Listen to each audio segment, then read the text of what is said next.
Hello everyone, welcome back to my YouTube channel. तो I hope आपकी CTET की तैयारी बहुत अच्छे से चल रही होगी, जिसके अब कुछ ही दिन शेष रह गए हैं। इसकी स्ट्रैटेजी मैं आपसे शेयर कर रही हूँ।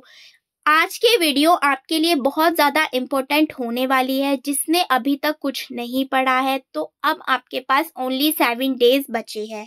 तो इन 7 डेज में आप क्या क्या चीज़ें फॉलो कर सकते हो ताकि आपका सीटेट फर्स्ट अटेम्प्ट में क्वालिफाई हो जाए।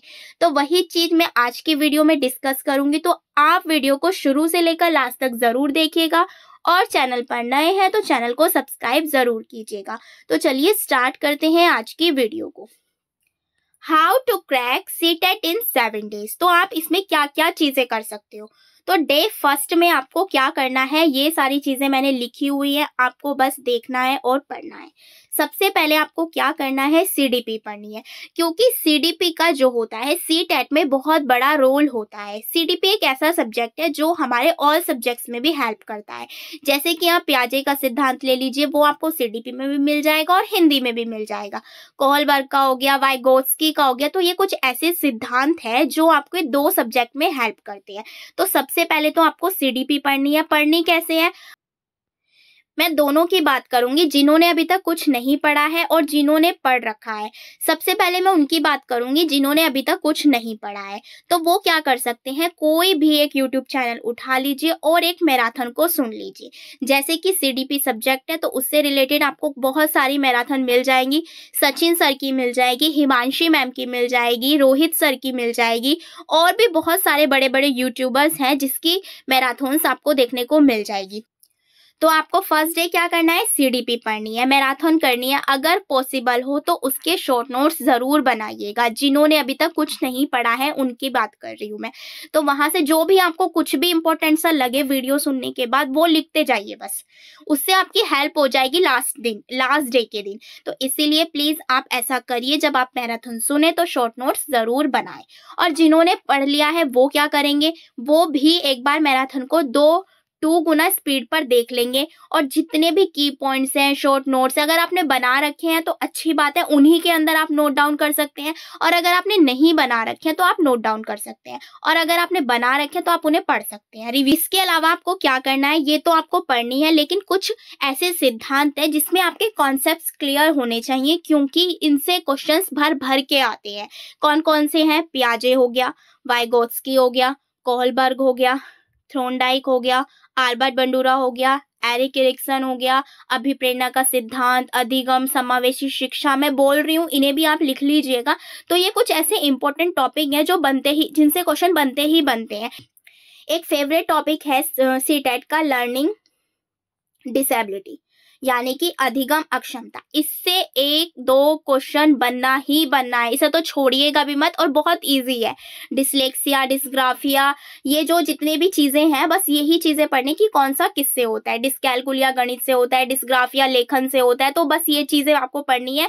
आई थिंक 8 है, तो बस आपको 8 पढ़ने हैं और आपका हो जाएगा। 2 नंबर तो आपको इजीली देकर जाएगा लर्निंग डिसेबिलिटी। तो ये भी टॉपिक आपको छोड़ना नहीं है। इसी में लिख लीजिएगा अधिगम, हिंदी वाले लिखिएगा अधिगम अक्षमता, और इंग्लिश वाले लिख सकते हैं लर्निंग डिसेबिलिटी।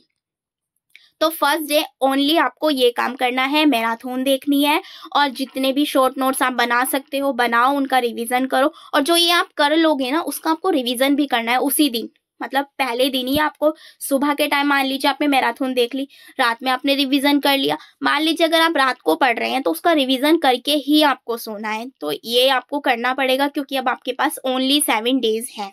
तो फर्स्ट डे आपको ये करना है। अब सेकेंड डे की बात करते हैं। सेकेंड डे आप क्या करेंगे, जिसका सब्जेक्ट मैथ और साइंस है या एसएसटी है, मैं दोनों के लिए बताऊंगी। और फर्स्ट पेपर वालों के लिए जिसके पास ईवीएस है। तो इन तीनों में से कुछ एक होगा। अगर बीएड वाले होंगे तो उनके पास ईवीएस नहीं होगा, मैथ या साइंस होगा या एसएसटी होगी। और जो फर्स्ट पेपर वाले हैं उनके पास या तो ये दोनों होंगे और ये दोनों होंगे। तो इस तरीके से कंबाइन बनाकर पढ़ना है, क्योंकि साइंस का ईवीएस में देखने को मिल जाता है, ईवीएस का एसएसटी में। ये तीनों कॉमन सब्जेक्ट है, तो इसीलिए मैं इन तीनों का साथ लेकर बता रही हूँ। तो इसमें भी आपको सेम प्रोसेस फॉलो करना है, मैराथन देखनी है प्लस शॉर्ट नोट्स बनाने हैं, आपने बना रखे हैं उनका रिवीजन करिए, या कुछ और ऐड डाउन उसमें हो सकता है मैराथन देखने के बाद, तो वो करिए। सेम प्रोसेस वही करना है जैसे आपने सीडीपी में किया था। मैथ साइंस के हैं तो मैथ की मैराथन देखिए और साइंस की देखिए, प्लस पैडागोजी की भी ज़रूर देखनी है, दोनों की देखनी है आपको, पैडागोजी प्लस कंटेंट की। तो ये आपको करना है सेकंड डे पर। ये करने के बाद आप इसका रिवीजन कर लीजिएगा। मैं आपको केवल एक एक सब्जेक्ट ही बता रही हूँ, इसीलिए ज़्यादा नहीं है। कभी आप सोच रहे हो बहुत ही ज़्यादा है, एक मैराथन ज़्यादा से ज़्यादा 4 से 5 घंटे की होती है, उसे अगर आप 2 गुना स्पीड में देखोगे तो 2.5 घंटे में वो आपकी कवर हो जाएगी। तो इसीलिए आप एक मैराथन को देखिए और वो भी 2 गुना स्पीड पर देखिएगा, ताकि आपका जल्दी जल्दी कवर हो जाए। और चीज़ों को समझना भी है, ये नहीं बस सुन ली और आपको समझ में कुछ आया नहीं। अंडरस्टैंडिंग बेस्ड चीज़ें, अपना बेस क्लियर करना है, अंडरस्टैंडिंग समझना है चीज़ों को। सेकेंड डे आपका ये हो गया। अब बात करते हैं थर्ड डे की। तो डे थर्ड में बात करूंगी मैं लैंग्वेज की, जो कि आपका दोनों सब्जेक्ट में रोल प्ले करता है। किसी के पास हिंदी इंग्लिश होगी, किसी के पास हिंदी संस्कृत होगी, किसी के पास इंग्लिश होगी, किसी के पास हिंदी इंग्लिश होगी। तो दोनों का आप मिक्स मैच कर लीजिएगा। जिसने भी अगर हिंदी इंग्लिश ले रखी है तो वे इन दोनों की मैराथन देखेंगे, इंग्लिश और हिंदी ले रखी है तो वो इन दोनों की मैराथन देखेंगे, हिंदी और संस्कृत ले रखी है तो वो इन दोनों की मैराथन देखेंगे। अगर आप देखेंगे तो मोस्टली कंटेंट सेम है दोनों का, तो इसीलिए ज़्यादा नहीं है, कमी है बहुत। फिर आपको इसके भी शॉर्ट नोट्स बनाने हैं। लैंग्वेज की मैराथन देखनी है, इसके भी शॉर्ट नोट्स बना रखे हैं। जिन्होंने बना रखा है उन्हें रिवीजन करना है। जितनी बार आप रिवीजन करोगे ना, वो आपके लिए की है सक्सेस होने की, क्लियर करने की एग्जाम की। तो इसीलिए आपको रिवीजन जरूर करना है। तो ये हो गया डे थर्ड में।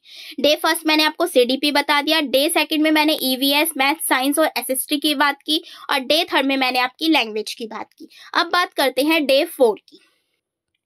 डे फोर में आप क्या करेंगे, गद्यांश पद्यांश करना है, प्रैक्टिस हो सके प्रैक्टिस करिए, प्लस आपको PYQ करने हैं एटलीस्ट 5 ईयर्स के। 5 ईयर्स के PYQ करने हैं with all subject. All subject लिख लीजिएगा यहाँ पर, ऑल सब्जेक्ट के आपको 5 ईयर्स के PYQ लगानी है। इसके बाद इंपॉर्टेंट टॉपिक बता रही हूँ वो पढ़ने हैं, जैसे कि NEP 2020 छोड़ना नहीं है, करना है बिल्कुल। 2 से 3 क्वेश्चन आए रखे हैं, ये समझ लीजिए, आराम से आ जाते हैं। RT 2009 इससे भी 3 से 4 क्वेश्चन इजीली। NCF 2005 इससे भी 3 से 4 क्वेश्चन इजीली बन जाते हैं। तीनों टॉपिक बहुत ही ज्यादा इंपॉर्टेंट है। अब देखिए मैंने यहाँ पर लिख दिया इंपॉर्टेंट टॉपिक में लर्निंग डिसेबिलिटी, ये मैंने आपको ऊपर भी बताया, बहुत ज्यादा इंपॉर्टेंट टॉपिक है, छोड़िएगा ही मत। कुछ नहीं है, 8 दे रखे हैं, बस इनको पढ़ना है आपको। 8 है ओनली, मेरे चैनल पर भी मिल जाएंगे, अगर आपने नहीं देखे तो आप देख भी सकते हैं। इसके अलावा है जो आपने फर्स्ट डे किया था ना, सिद्धांत पढ़े थे, बस सिद्धांत की बात कर रही हूँ, वो सारे सिद्धांत भी पढ़ने हैं आपको इसमें।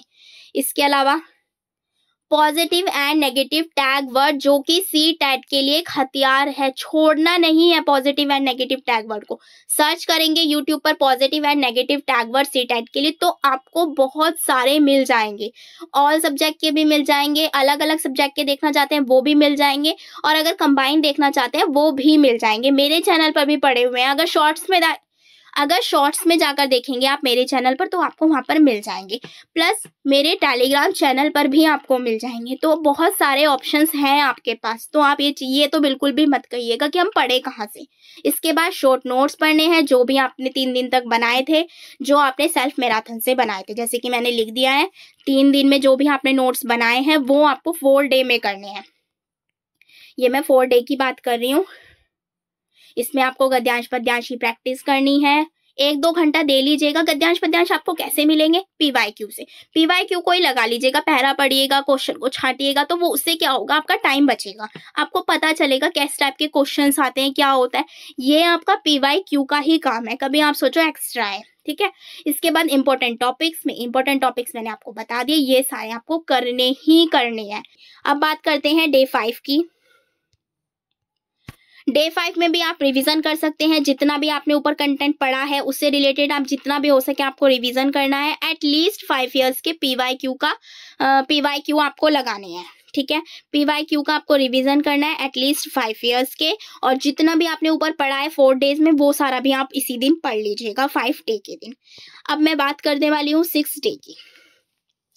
6 डे में आपने जितना भी कंटेंट पढ़ा था सबका आपको रिवीजन करना है, बिकॉज रिवीजन की है सी टेट पास करने की। तो जितना आप रिवीजन करेंगे ना उतना ज़्यादा आपके लिए बेनिफिट होगा।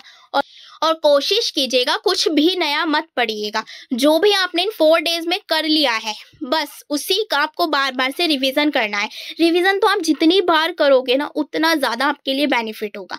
तो 6 डे आपको केवल ओनली रिवीजन करना है बार बार, जो भी आपने पढ़ा है, लिखा है, शॉर्ट नोट्स बनाए हैं, इंपॉर्टेंट टॉपिक्स हैं, सबका रिवीजन करना है। और सब कुछ आपको मेरे टेलीग्राम पर भी मिल जाएगा। आप मेक श्योर मेरे टेलीग्राम को ज़रूर ज्वाइन करें। सेम चीज़ 7 डे आपको क्या करना है, 7 डे भी आपको ओनली ऑन रिवीजन पर फोकस करना है। बस रिवीजन, कुछ नया नहीं पढ़ना। रिलैक्स कीजिए, म्यूजिक सुनिए जब भी आपका रिवीजन हो जाए। उसके बाद नॉर्मली आपको बस शांत रखना है माइंड को। ये भी नहीं है कि आपने ज़्यादा प्रेशराइज कर लिया है माइंड को और वहाँ जाकर आप चीज़ों को भूल रहे हैं, ऐसा नहीं करना है। बस रिवीजन करना है। और ये मैंने नोट में भी स्पेशली आपके लिए लिख दिया है, कुछ नया नहीं पढ़ना है, ठीक है, कुछ नया नहीं पढ़ना है।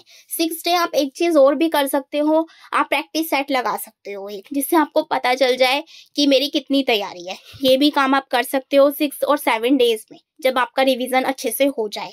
प्रैक्टिस करिए, मॉक लगाइए, ये भी एक अच्छी चीज़ है, क्योंकि वहाँ पर जब आप गोले भरते हैं ना तब उसमें भी कंफ्यूज हो जाते हैं।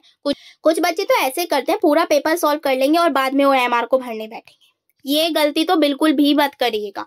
अगर आपने 10 क्वेश्चंस कर लिए हैं ना तो उनको साथ के साथ फिलअप करते जाइए, ये अच्छी चीज़ होती है, वरना पेपर छूटने के चांसेस बहुत ज़्यादा हो जाते हैं। तो ये गलती नहीं करनी है। तो ये जो है मैंने 7 डेज की आपको रणनीति बताई।